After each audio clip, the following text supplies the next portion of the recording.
Well met, everyone. Today is Sunday the 13th of March. We are in the middle of the week of the first week of Mythic raiding for patch 9.2. We have to go over something interesting today because today we are going to be having a mathematical video.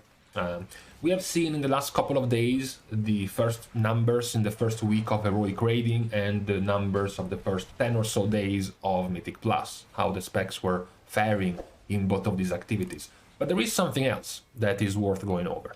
Because as normies, plebs, the commoners have been dabbing into the raid and into the first keys of Mythic Plus, there is also the high end, the top guilds that are progressing in the World First race. Now, I don't really care about how the World First is progressing. This is not that type of video. What we care instead, what we should care instead, is what are these guilds choosing as their compositions, which specs are they bringing to the raid. I said that when we looked at the raid at the first heroic week, that this week is, was likely not going to be too relevant for Mythic logs because we wouldn't have gotten too many guilds progressing into Mythic. I mean, it's Sunday and there is like 30 guilds who killed the second boss of Mythic. There is still very, very few. But what is worth checking out instead, rather than looking at all of these logs for these guilds, which are not that many, is looking at which specs the top guilds are choosing. What have they decided on, their raid compositions for progression? Because this is going to be interesting because very often these top guilds are going to be the trendsetters when it comes to the rest of the player base, right? When you see for a few days, perhaps a few weeks, videos and streams of top guilds progressing and there is like 4 different survival hunters in groups, then the rest of the player base is going to create some sort of chain effect where the rest of the player base will get to learn that apparently survival hunter is very good. Otherwise, why would these top guilds bring survival hunters to the raid, right? So that's usually what can happen with the world first race. You should be less interested about who is killing what and more so in what compositions they are going for, because it is going to shed some light into what these top guilds think is going to be the best composition, the best specs to bring for the raid.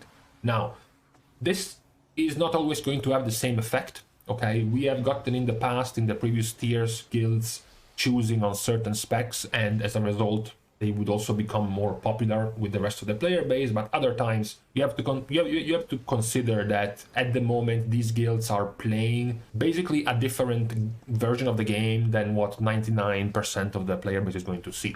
Because, for example, when the average guild will get to progress on Prototype Pantheon Mythic or Lihuvim Mythic, the bosses will have been nerfed multiple times, you will have 5 to 10 more item levels, you will all have your 4-piece set bonus, and you will all have your double legendary. These are things that these guilds right now don't have. So the considerations that they also have to make in which specs to bring is who is good now, at this moment, and for this particular boss. Which are things that, particularly with borrow powers, are going to be bound to change in the future. So sometimes we do see these guilds looking ahead and picking the right comps that are going to be good for the rest of the player base. Other times, they will be going for things that won't really apply to the general player base. They will be going for a certain spec, and then 2 weeks later, 3 weeks later, with more borrowed powers, that pick won't make too much sense for the rest of the players, the rest of the guilds. So it's going to be interesting to see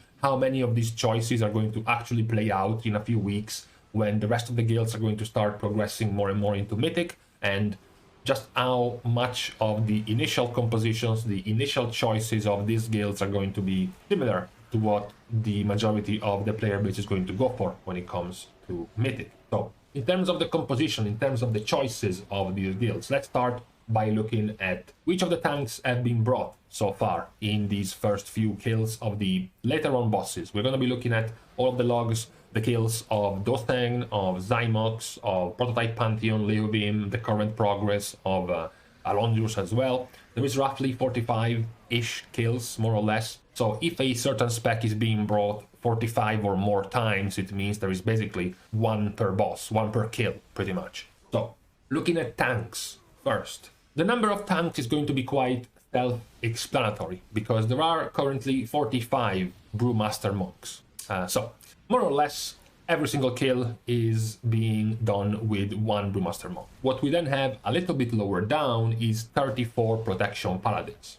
This is the golden duo at the moment. This is what the majority of the guilds are bringing as their comp when it comes to tanks. One Prot Paladin and one Brewmaster Monk. A few times the Prot Paladin is going to be replaced by either a Blood Death Knight or a Guardian Druid. But these are generally the choices of these guilds for these bosses. It's also worth mentioning that right at the bottom we have a grand total of 2 Protection Warriors and 0.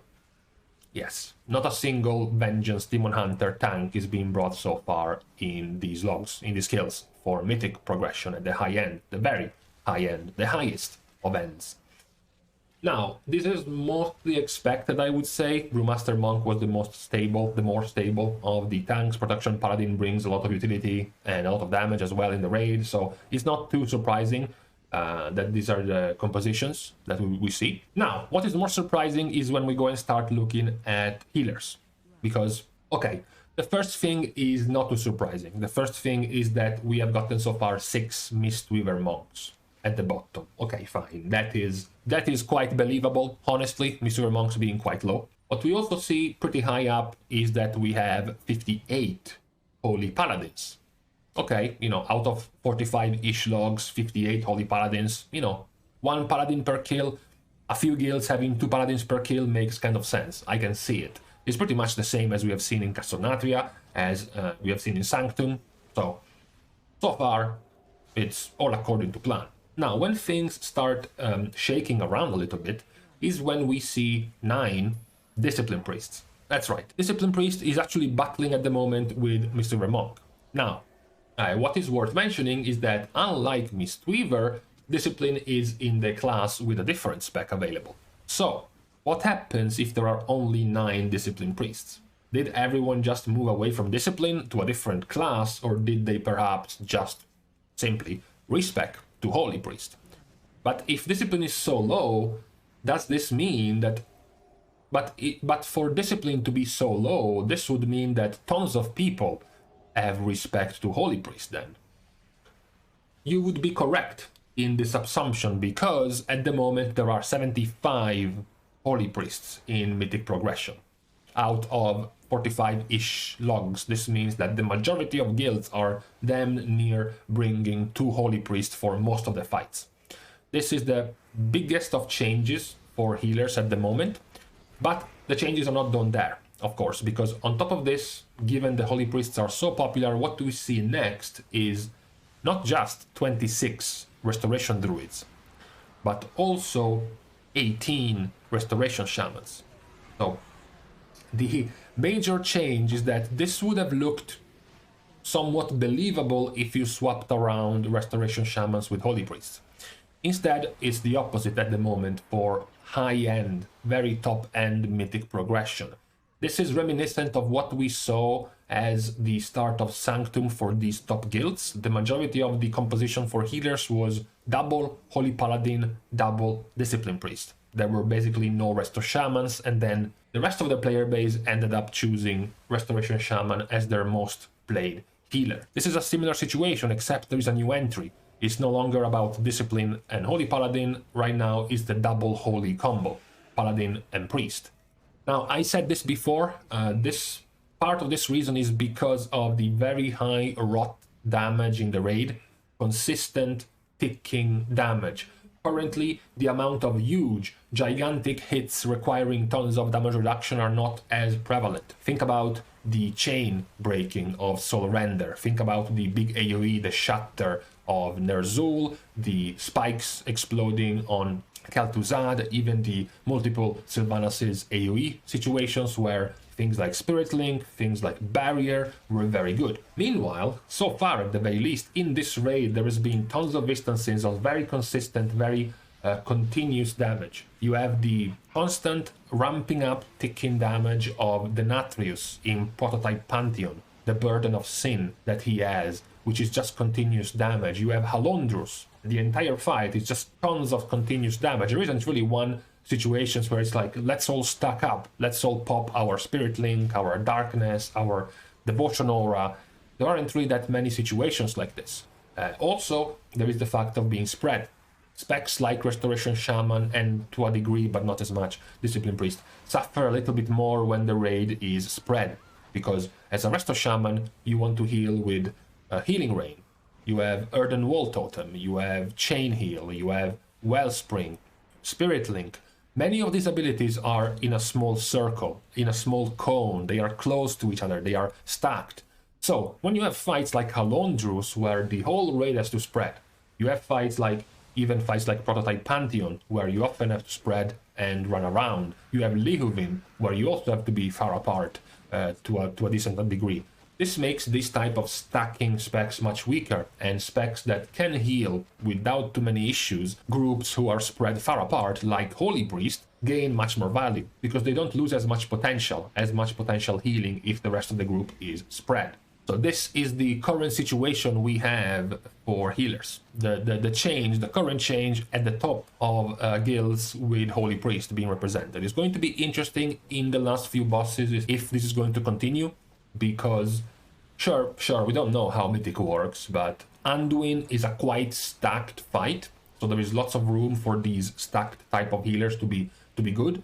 Same goes for Rygalon, which is also a pretty decently stacked fight, and Lords of Dread, except for the guys with the debuffs outside, it is also a decently spread fight with some pretty heavy damage concentrated, which makes it good for big cooldowns to use. So it's going to be interesting to see if these fights are going to still prefer healing over time, consistent HPS type of specs over the specs with bigger cooldowns and more grouped up fight strategies. Now, after seeing the tanks and after seeing the healers, what we have left, obviously, are the DPS. Now, let's start with some of the obvious, and let's just get them out of the way, because this is not really going to be too surprising, it's not really going to be a shock to anyone, so let's just put Balanced Druid at the top, with 97 represented players in a little bit over 45 kills, so basically one kill, 2 Balanced Druids is the current status quo of raid compositions for these guilds. Let's also go a little bit lower down without too much of a surprise. We have Fire Mage. Fire Mage with 63. Yes, it is still quite far apart from Balanced Druid, but it is nevertheless the second most represented spec in terms of DPS for the choices of guilds. Now, this is the moment where I give you a tiny, but it's still there, a tiny I told you so, because back when I was ranking the specs, I was saying that Arcane Mage, while possibly having even more damage than Fire Mage, would have still ended up being benched in favor of Fire. The fact that Fire was simply working better in the raid than Arcane, and many players thought that instead this would have been the time of Arcane. The number of Arcane players in these first few kills of these top guilds is 0. There's not been a single Arcane Mage being represented in these guilds fighting for the high rankings of progression. It has been Fire all throughout. Now we start getting into a few more divides, into a few more competitive spots, because we have Warrior next. So we said Fury Warrior has gained a lot over time with Arms. Arms was still fighting, for its own in the raid. It was more about Mythic Plus, where Fury was gaining more ground than Arms by quite a bit. So what happened in the raid? At the moment, there are 58 Fury Warriors in the raid. And then there are 57 Arms Warriors in the raid. It's very simple.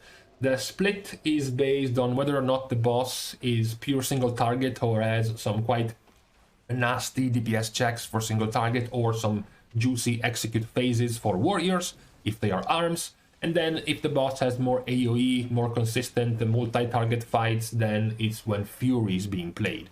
So we do see a quite even spread of this choice between the two warrior specs at the moment. It's nothing like Fire Mage, which is clearly dominating the mage specs. Instead, for warriors right now it is very, very balanced, which honestly should be pretty good for you. If you're playing a warrior, knowing that you will be able to often, spice things up a bit, change from Fury to Arms, change your playstyle depending on the boss, I think that's cool. I would much rather be a warlock that can play all 3 different specs based on the boss, rather than being stuck in the same spec for like 6 months of raiding. So I think it's a pretty good situation for the warrior specs. A similar situation, perhaps not as balanced, as even, is between hunters. Because we also had the point that Beast Mastery was gaining a lot of representation over time, that marksmanship was losing grounds, both in Mythic Plus and in Red Encounters, but when it comes to the actual, pushing to the limit of what you can do best, perhaps marksmanship would have still had a role because they excel at burst damage, as opposed to Beast Mastery, which doesn't really have a niche. It's not really one of the strongest at anything. It's just a very solid, consistent spec. So at the moment in the raid we have 44 marksmanship hunters and 32 beast mastery hunters. So it is still quite even. There is still quite the choice and the option for hunter specs.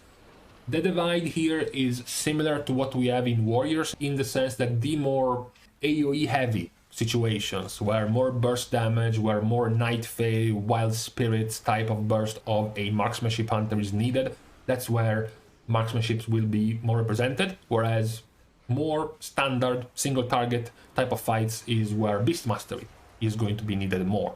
That's generally what the split has been for hunter specs. Now, however, in between the warrior specs and the hunter, there are a few more specs that we went over at the top, which we are going to leave there for a while, because now we go at the bottom.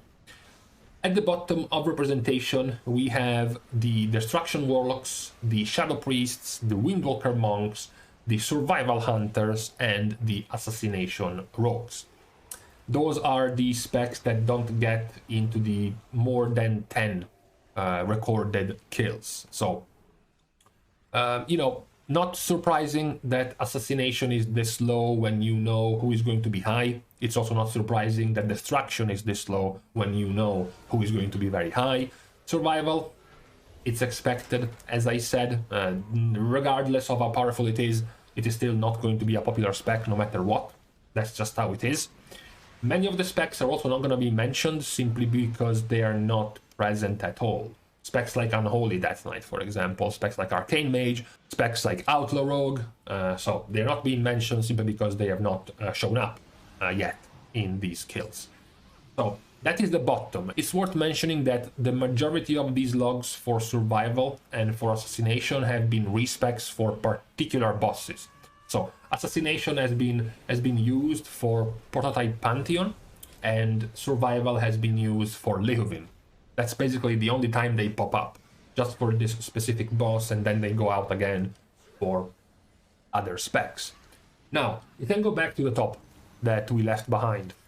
Now, unsurprisingly, two of these specs at the top are the brother in class of these specs at the bottom, because one is going to be Demonology, and the other one is going to be Subtlety.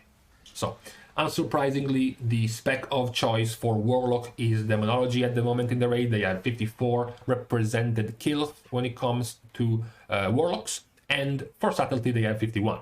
So, at the moment, these are the two picks of choice. This is, I would say, much less surprising.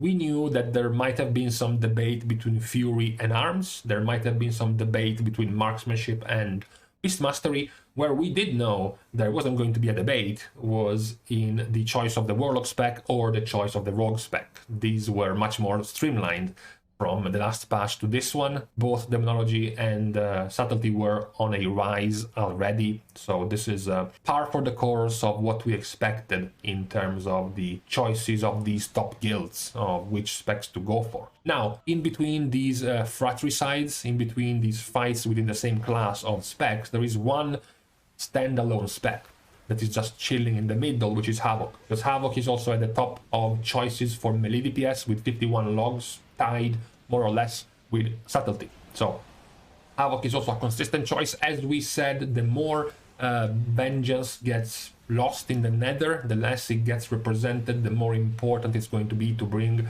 Havoc Demon Hunter for the debuff. So it's a quite easy choice to bring a Havoc Demon Hunter. With 45-ish kills and 51 Havoc Demon Hunter presence, it pretty much means every kill is making sure there is at least one Havoc Demon Hunter. That's basically the choice that these guilds have gone for. Now we go a little bit lower down in the middle. So this middle is mostly going to be some niche choices and some other represented specs, but not as much as to be present in every single kill, right? Because we are starting to get below the 45 mark, you know, the mark where most of these specs are going to be present in all kills. We said already Beast Mastery was at 32, so as it is for the different boss fights, not every time you're gonna see a Beast Mastery Hunter. We also see Enhancement. Enhancement is at 44 logs at the moment. So we saw the rise of Enhancement. There was a lot of talk about the power of Enhancement in this tier. This is still without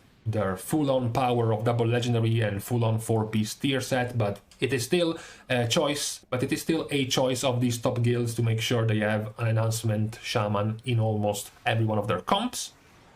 Lower down, we have Frost Death Knight. This is perhaps the biggest surprise. Now, it's not that their numbers are high, it's not that they are present in all kills, and, you know, currently in the most advanced bosses like Alondrus, no Frost Death Knight is present, but still, 27 is a pretty healthy number if you think about it. You know, if you went back to 9.1.5, if you were asked to predict some of the more sought after melee DPS specs, I think Frost Death Knight wouldn't have crossed your mind. Even as you started going down the ranks, perhaps you went very quickly to Havoc, to Subtlety, to Fury and Arms, but then maybe you would have brought up specs like Windwalker, maybe you would have brought up specs like Unholy, maybe even specs like Enhancement, of course, but Frost Death Knight not as much. Instead, they seem to be doing quite fine at the moment, at the very least, much better compared to Cassonatria and compared to Sanctum in terms of representation. Now, lower down, we have the last few specs before the bottom. The last few specs are going to be Affliction with 21 logs, Elemental with 14, and Frost Mage with 10. So Affliction, on a very similar note to what we said about Assassination and what we said about Survival, is mostly concentrated in a single fight. And the fight is Prototype Pantheon. So basically, all of the Demonology Warlock specs just went over Affliction for one boss. That is the representation of Affliction. Unlike Frost, Frost is at 27 logs, but they are spread throughout most of the boss kills. Meanwhile, Affliction is at 21, but almost all of these logs, I think it's 18, are just in the Prototype Pantheon fight. So that's the situation for Affliction. Elemental is at 14. The 14 number of Elemental is mostly because 3 to 4 guilds do have one Elemental in most of these kills, so it ends up being at 14 logs. Towards the bottom, somewhat represented, but still expectedly lower than the other more popular, the more valued spec we would have expected for the ranged. I think that, you know, Balanced Druid, Fire Mage, Demonology, the Hunter specs would have been, you know, safely assumed to be the popular choices for ranged over Elemental, so there isn't really too much of a surprise at the moment for the numbers of Elemental. And down at the bottom is Frost Mage. Again, Frost Mage, this one is a little bit more random. There isn't much of a rhyme or reason as to why there are 10 Frost Mages. It's just a handful of these skills showing up with a Frost Mage instead of a Fire Mage, but for the majority of the fight, especially the harder fights from Lihuvim and then into Alondrus, all of the mages are fire. So that's the current situation for the DPS specs. And this is the complete list of the DPS specs. The ones who are missing basically didn't make the cut at the moment for these guilds. So with this recap finished, these are the choices for the DPS, the tanks, and the healers of these top guilds.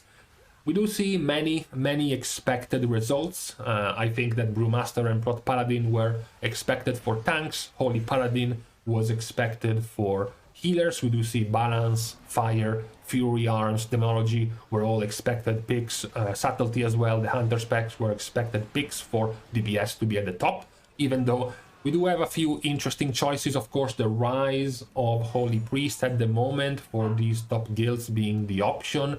Even the rise as a result of Resto Druid, which works similarly to Holy Priest in terms of how they heal. And then some DPS picks, Frost Death Knight, like the rise of Enhancement, the current split, the current debate between the two Warrior specs and the two Hunter specs, and how it's going to continue to divide between the two options. How many of these are going to end up reflecting on the rest of the player base? If it is going to continue to be this way once bosses are nerfed. Bosses will be inevitably nerfed by the end of the world first race, and then players will get their 4-piece set bonuses, their double legendary, perhaps more things are going to change.